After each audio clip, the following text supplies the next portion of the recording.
You're such an asshole.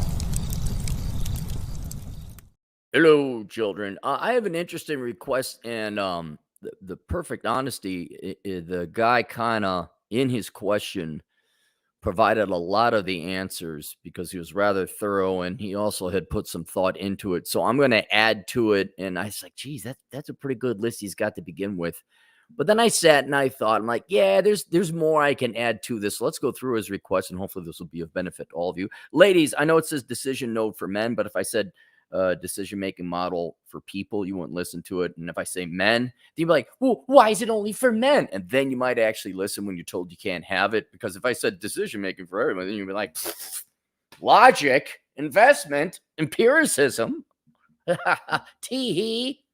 La la la la la la la. I'm gonna get my women's studies degree. I need a bailout.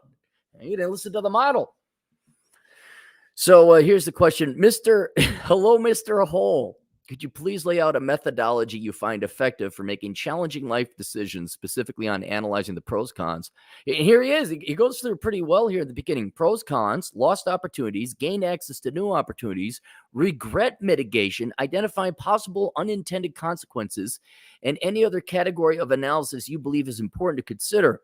My brother wants to be an Air Force pilot, but is struggling with the 12-year service commitment.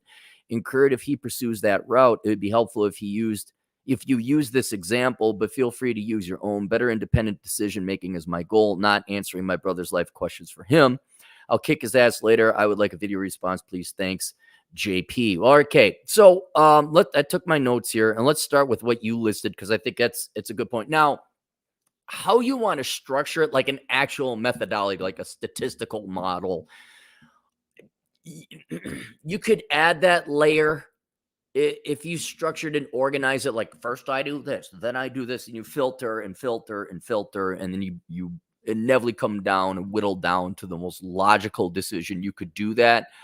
I don't think that's necessary, but go ahead if you want. But I think going through all these processes, like you're filtering vodka, like you filter it 3, 4, 5 times, you get a pure and pure form of vodka. So let's go through what you've listed so far. I'm going to add some other things you should factor into and consider. And then when it comes to models, simplifying the final thing I'm going to mention is we're talking about garbage in, garbage out. You can have this great decision model, but if your assumptions are wrong and the information you're putting in there is garbage or inadequate, you're going to get garbage out. And so I'm going to talk about some very key parameters within this model, every man and woman, if you're still paying attention. Women can't do this. Now they're paying attention. You girls couldn't do this in a million years. Now they're paying attention. I'll show him. I'll be good with my money and major in something sensible. No, not that. You couldn't do that in a million years. I'll show him. All right, so we got your good list here. List pros and cons right off the bat. Opportunity costs, those that can be assessed and are obvious. New opportunities gained. I like that one that's added to it because he doesn't know. Perfect example using your brother's. He might like the military. He might have a career in the military. Something for him to at least kind of keep his eye open for. He's traveling. He's going to make a lot of buddies and networking. Like, here's another thing to consider. Well, what are our opportunities? As I've gotten older, I realize opportunities are other people, because the only way you get other opportunities is through other people. The rest of the world is inert, or like with animals. You don't interact with them. All right. Your opportunities are not given to you by the tree or the wind or the rocks or the animals. It's given to you by other human beings. And if you join the military, I see a lot of my buddies, obviously they're older, they're getting out of the military. They got the hookup. They got their Navy buddy this, their cop buddy that. I'm going to become a marshal. I'm going to become this and all that. And it's kind of unfair to younger people, but the reason one of the many reasons older people make more money, aside from experience and working and all that other stuff, is you just get to know people. Like, for example, you guys, I'm on Rule Zero. That's a network. Like, I know Ryan, I know Rolo, I know Fitch, I know, Jack, and we all kind of help each other out. But that just comes with time. But I would view what opportunities will I gain through who am I going to meet, and not the cocksuck 90s dude bro businessman. I'm networking. Hey JP, oh, a nice convention. We're here. Here's my business card. Raise text. But that's how I would analyze those opportunities. Like, okay, who are the people I'm going to meet? How broad and wide is the people the group of people I'm meeting? They're in the military. That's pretty broad and wide. Regret mitigation, that's going to be more of a philosophical. I like it, but that's going to be more of a philosophical adversary you get to wrestle. And I think you should absolutely eliminate regret, because I see regret over the opportunity cost is ruining everyone's lives. And let's talk about opportunity cost. This is a good philosophy to understand. It's a good thing to have opportunity cost, because it means you had lots of options on the table. But what I see is people like, I choose to do X. Well, you chose to do X as opposed to Y because X was slightly better than Y. But then I see people like, obviously because of the law of novelty, the novelty runs out on everything. You get sick of X, or X is not as exciting. Oh, I really wish I had Y instead. It's like, no, you wish you had Y for the moment in time up front, the initial moment in Y where you get it be new and novel. And so girls, like a perfect example, girls choose in their youth, relative youth, the best option, which predominantly, though not solely, predominantly is to have a career, an education, an independent life, travel, experiences, girlfriends, several boy toys. They have that single lifestyle. But by God, by golly, here comes well-endowed Molly. All they do is lament and rue later on in life that they can't find a stable quality man who's supportive, blah, blah, blah. It's like, okay, but you should not rue that. Same thing, like I wanted the chocolate ice cream, but then you obsessed that you didn't get the strawberry ice cream. I should have, whatever. Now, in hindsight, some of these decisions can be wrong, but if you will save yourself a tremendous amount of psychological pain if you understand, after doing a thorough analysis and doing all your due diligence, that you can literally not an excuse like a boomer for the crappy behavior, but you can legitimately say at that moment in time, with the information I had, this is the best decision I could make, and you can live without any regret. And so there I would recommend being very thorough in your analysis, ensuring that you never have to live with that regret. So that will increase your standards of living dramatically. But then being happy with your choice at that moment in time. And so that's what I would say with that regret mitigation. And so the philosophy, obviously stoicism is the philosophy you will want to master. This doesn't mean just like, YOLO, I made the decision, and then deep down inside you still regret. Like, no, I did the best I could and I went to get as much information as I could, and then I made a decision with the information I had. And so if regret mitigation, thorough, intellectually honest, all the information you could gather, and then stoicism. And I think that will go a long way in regret mitigation, because and also a little bit of forgiveness. No one's perfect. Like, I thought majoring in finance was a wise thing at the time, and it made sense. Turns out it was, but I don't beat myself up over. I mean, a little bit, but I don't beat myself up over it, because it was a logical conclusion at that time. Unintended consequences and risks. There you got to sit down and I like spider diagrams, because that's how I do the beginnings of my books. And that's going to take a lot of time to sit down and figure it out. And it's time well invested, because, like, think about it. People don't even take an hour to sit down and critically think about their major choices, but they'll invest 4 to 6 years in it. Sit down, draw diagrams. All right. In the case of your brother, I joined the military. Well, I can't really buy a house right off the bat. I don't get to go to nightclubs. Well, what's an unintended? Well, maybe you don't get in drunk bar fights and get a criminal record. Oh, and the unintended consequences can be positive too. Oh, well, wait, if I got the GI Bill, then I could save up money for a down payment on the house. But you got to kind of have that spidergram go out into all the different aspects of that choice, all the primary, the initial, the first consequences, and then what are the cascading domino effects, the secondary and tertiary and whatever fourthiary dominoes of those might be. So that is just kind of probably the most amorphous of them all, where you kind of just barf it out on a big piece of paper. I get architecture paper and just and then when you got this bird's eye view, you okay. Oh, I hadn't thought about that. So that's what you have. Now, the other thing, three things I would add to your analysis that you put in this model: total time costs. No one analyzes things in terms of time. It's always what I want, me, now, what I want.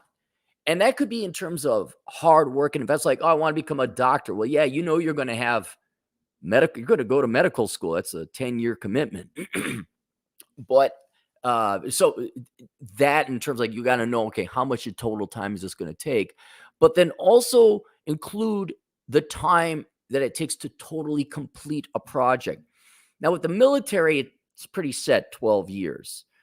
I'm talking on this could be even minor things. I had this happen a lot when I was working on my house or even working on a book. Like, okay, what is the project of working on a book? How much time does it take to complete a book?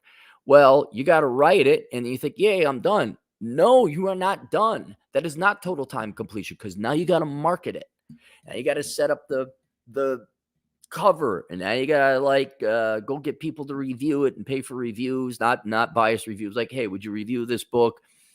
Send it out, all that other stuff, especially projects at home. Like, oh, I'm gonna classic example. Okay.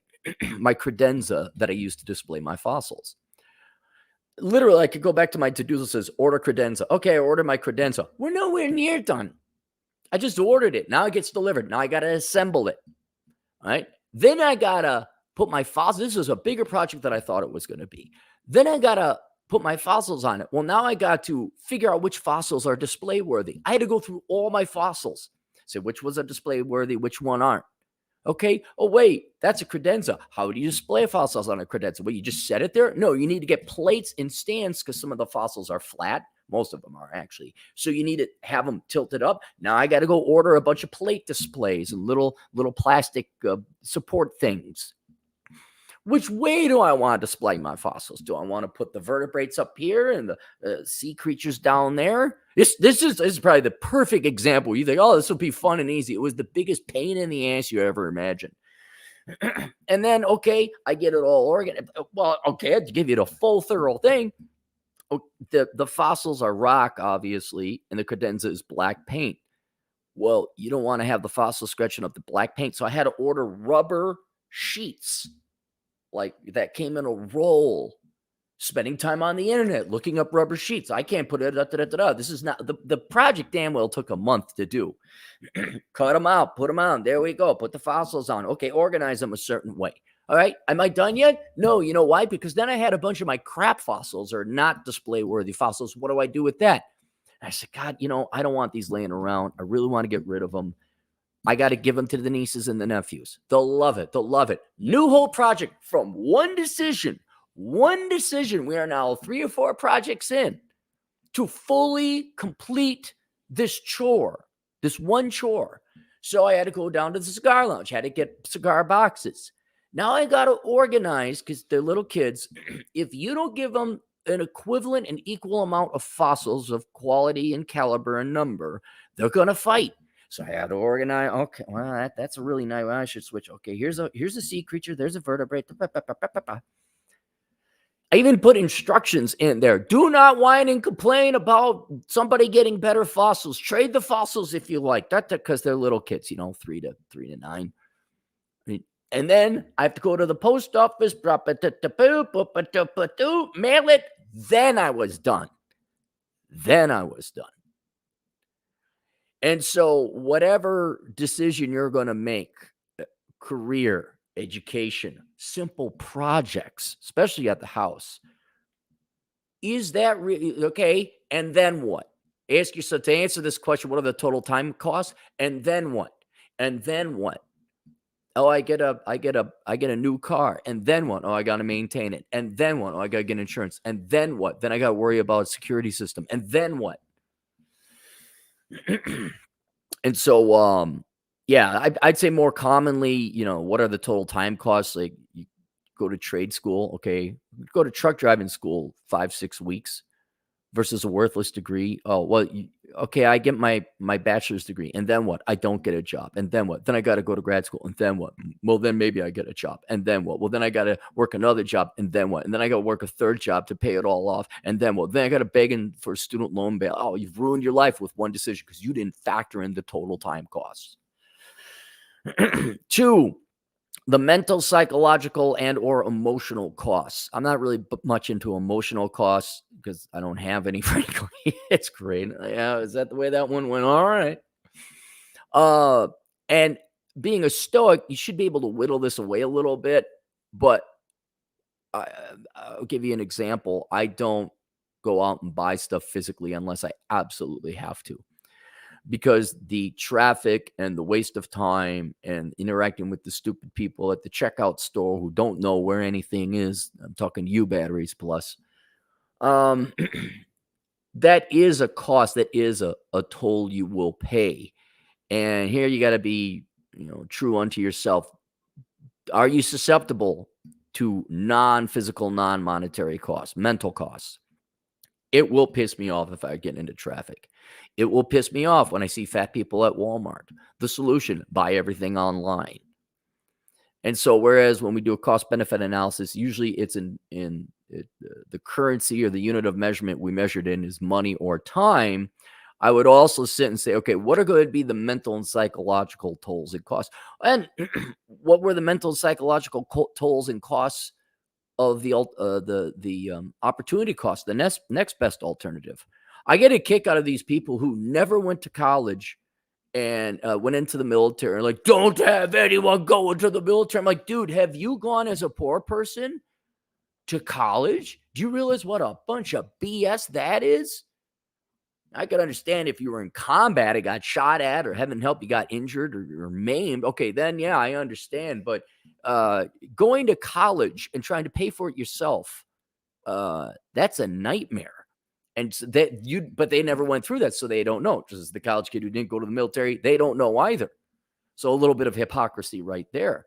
But what would be the mental and psychological cost of having to go to 2 years of college courses that have nothing to do with your degree? You're getting screwed over, and it's to enrich a bunch of Marxist, leftist, truly stupid, talentless people in the form of TAs and professors in the liberal arts and social sciences. What's that like, knowing you're their slave for 2 years? And so I would also factor in these non-financial, non-chronological costs. And then also I would say, make sure you have an accurate discount rate when assessing your opportunity costs and your regular costs or opportunities. Now, what I mean by that specifically, very clearly, is that all you young people are conditioned to believe that your 20s are going to be the best years of your life, which is quite opposite. The truth is quite the opposite, statistically speaking. They're going to be your worst, because you are trying your hardest when you have the least amount of talent, skill, ability, and network and resources to live the best life possible. Mainly because men want to get laid, and the girls are the hottest at that time, and the girls are trying to capitalize on their youth and beauty at that time. Sadly, you're ill-equipped to capitalize on the real world in terms of commanding a salary, the value of your time, etc. And so, unfortunately, what people do is they invest the lion's share of their spirit, their energy, their work ethic in college and younger in their careers, because they got to make it, bro. That, like, in other words, and I remember this because I was a 20-something too. I'm like, why do all those rich guys get the Corvettes when it's over? The fancy cars. Well, because that's when they can afford it. Your goal as a young man is like, I need my fancy car now when I'm young, when it counts. That doesn't matter. Your car, as you get older, you'll realize the cars don't matter. When you're an older man, you're driving like a brand new sports car. That's stupid. It's like, look, get a classic or nothing at all. All right. That's just, okay, fine. You want your Corvette. Good for you, boomer. All right. You just putting it into practical application, don't overvalue your 20s. Your 20s will be wasted if you overvalue your 20s, because you do not get a reciprocal investment or return on your investment, because you just don't have the skills, the capital, the network, the people, It's just not there. I would save your efforts. I mean, I'm not saying don't bust your ass off at work if you got a good job, but save your efforts for socializing and investment in society, like in your 30s and 40s when people start taking you a little bit more seriously and you got some experience under your belt. And also, do not overvalue your 20s so you don't malinvest or overinvest all your efforts into your 20s. So that helps out make a cost benefit analysis. Like, but I'll miss out on my 20s. You're not missing out on your 20s. You are not missing anything. Mark my words, 99% of you, your 20s are going to be a waste and they're going to be an unenjoyable aspect of your life. Will you have fun times? Yes. Will there be memorable? Yes. But it will be a tough, unless you're rich, or your parents are rich, I should say, because there's no 20-somethings that are actually rich on their own. Unless your parents are rich, your 20s are going to suck. And you should, especially men, this is where the advice would differ for women.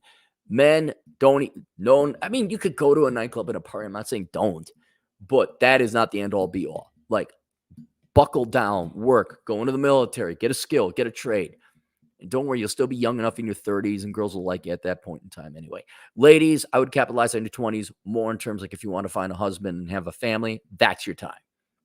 That's your time. But I know that's not what you wanted to hear. Get your doctorate, ladies. You really need a doctor because there's nothing more sexy than a girl with a doctorate in English. Oh, so you speak that language really good. All right. It's well. Oh, who's the author? I am. You're the one who needs a student bailout. Shut the F up. So those are the things I would add to it. An appropriate discount rate, factor in your psychological, mental, and emotional costs, and then truly, accurately, and thoroughly think of all the time costs that's going to come into your decisions. Now, when it comes to parameters, to make sure this is all good, you're putting quality information in, getting quality decision out, thorough. You need to be incredibly thorough. So thorough, in fact, I would sit down and, again, big pieces of paper, and you don't want to think of every possible aspect you'll get. And now I say, oh, wow, what's this? Yeah, I have what's this? And then someone just ran across the street and punched him in the face. Oh my God, how did that happen? But you want to be thorough. You want to factor in all the you could do it here. It might be worth doing a SWOT analysis, strengths, weaknesses, opportunities, and threats. You don't need a college course on it. Just go look at the diagram and put together if you need to structure, but be very thorough with the amount of information in it. Get more information. This is a very common bit of advice I give to young men and the handful of women that come in. Like, here's the information I got. I got a decision I'm going to make, but it's not clear to me with the information I have which way to go. And the answer, I usually, not always, because sometimes you can't get more information, but usually my answer is you need to get more information. And when it comes to a decision, if you've done your research and you still are like, oh, I don't know which way to go, which happens, it's very common. Go get more information. Sit down and think, well, what is holding me up? What else would I like to know about decision A versus decision B? Do more research. And usually 9 out of 10 times what will happen, they'll go get that extra bit of information. They'll further research whatever aspect of decision A versus decision B. And then they'll be like, oh, yeah. And so I would say get enough information to where the decision is pretty obvious. But the answer is more information. Now we get the internet and everything. You can go ahead and do that. So that'd be it. Be realistic. I kind of touched on this with your opportunity costs in your 20s. Everyone overestimates the potentials and opportunities in their 20s, but you got to be realistic. All right. You got, and to be realistic, you have to remove all your wants, desires, emotions, and optimism. I'm not saying to have your wants and desires govern your overall life goals, but you have got to remove what you want from your decisions. That can be like, that's the goal. What you want is at the bottom, which is why I put the girls at the bottom of the thumbnail. But it's not along the way in the journey. Like, perfect example, all the liberal arts majors, all the sociology majors, all those type of majors, they believe that the path to their goal, what they want, is also what they want. That they can follow their heart and the money will follow. No, it doesn't work that way. What you want, desire, and crave, that's at the bottom. That's the end goal.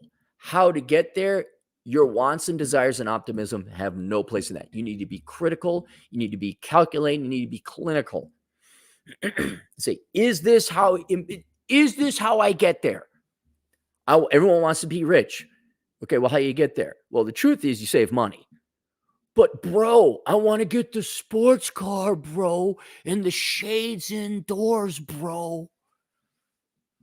Well, then you're not going to be rich. But bro, I'm going to miss my parties in my 20s. I want to get the girls.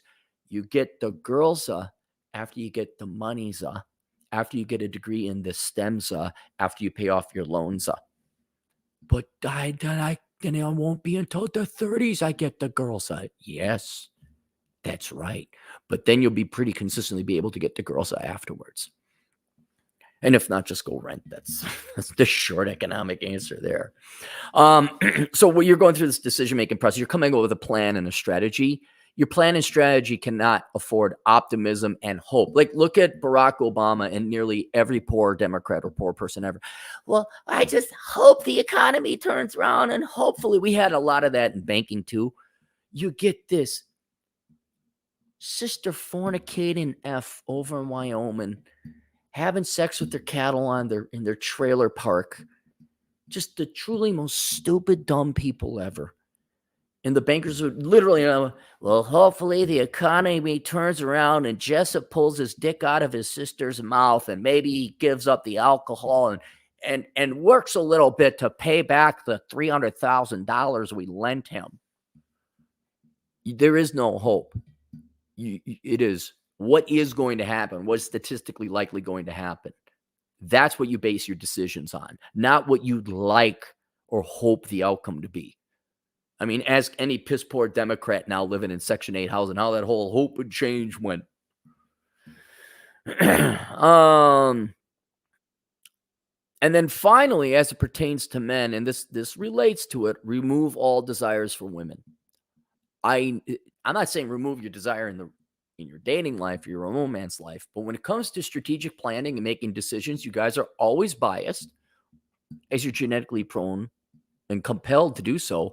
But how do I get the girls? And it kind of goes back to, well, the girls are at the bottoms. That's the end goal. And Rich Cooper came up with it. Unplugged Alpha. Read his book if you want. I came up with it. The Book of Numbers. It's the last chapter. If you want to get the girls, you must pursue excellence, not women. Rich Cooper's famous quote. And it's kind of the same thing here. Does your decision-making system, does this model, does your strategy get you to achieve excellence? It does. Then that will be the number one thing you could do to get the girls.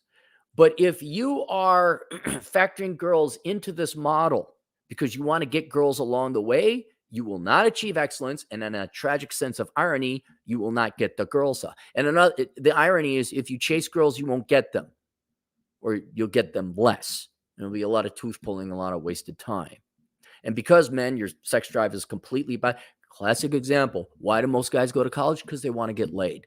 So any degree is a good degree. I know I slam on the girls for getting completely stupid degrees. The majority of men get completely stupid degrees, just not as high as rates as women. Why? Well, they're lazy, they're stupid, and then also they want to get the girls. They're not going to college because they want to make money or empirical. Well, look at how that non-bit of empiricism, that not fact, has impaired the efficacy of the decision-making and the strategy that results. So now, I mean, let's go back 15, 20 years. There's Tanner, the millennial wonder boy who's got a lot of participation trophies and is addicted to Ritalin and Adderall.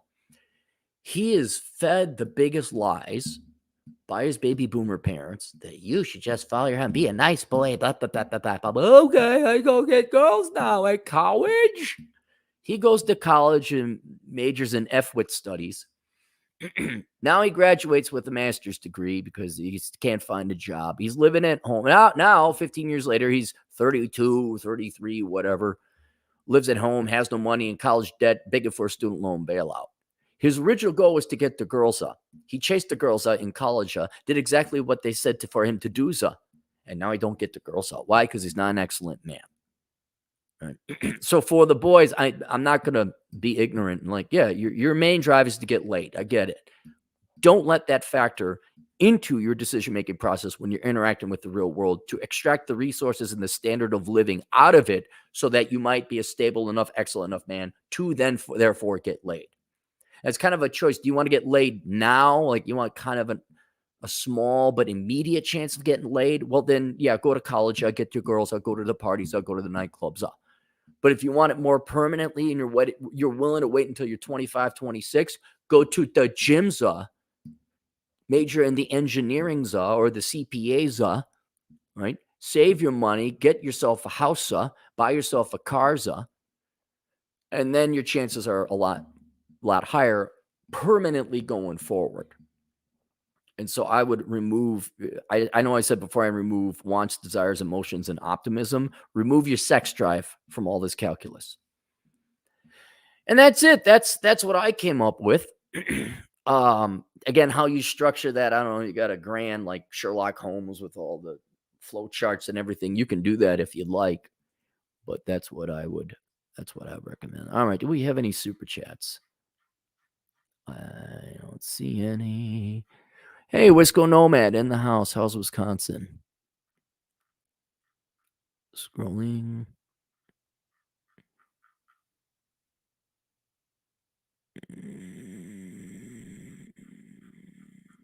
Frank in the house. Torgo in the house.